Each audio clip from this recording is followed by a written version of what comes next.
Let's go! Tervist sõbrad, täna oleme Roka Sörk jooksuklubiga koos jooksma ja vaatame, äkki saame minusugusele alustavale jooksjale mõned lihtsad nõuanded, millest on ka ehk sulle kasu. Ja nüüd on viimane kord, kui ma neid inimesi näen, sellepärast et ma jään kõigist maha kohe. No 6 kilomeetrit on umbes joosta, mis sa arvad, kust maast ma ära väsin ja enam edasi juba joosta? No ma arvan, et äkki tuleb lõpuni ära ikka, kui sa praegu ära väsid ja millal sul see võistlus on.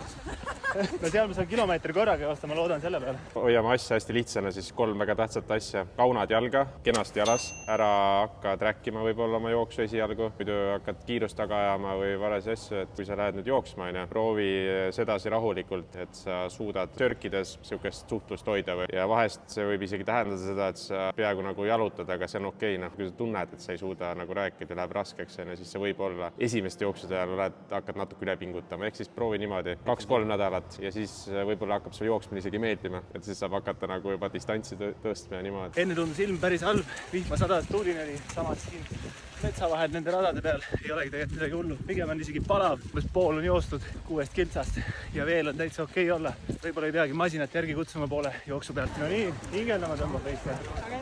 Mul on täitsa okei, ma võiks isegi kiiremini joosta. Oota, me peame tempot hoidma. Nii, ongi tehtud. Põieket oli isegi hullem kinni hoida, kui seda joosta. Tegelikult oli väga lihtne isegi igidamalt lahti see vihk kõik. Ja, just nii, ta ei ole igi. See on vihma tuleb.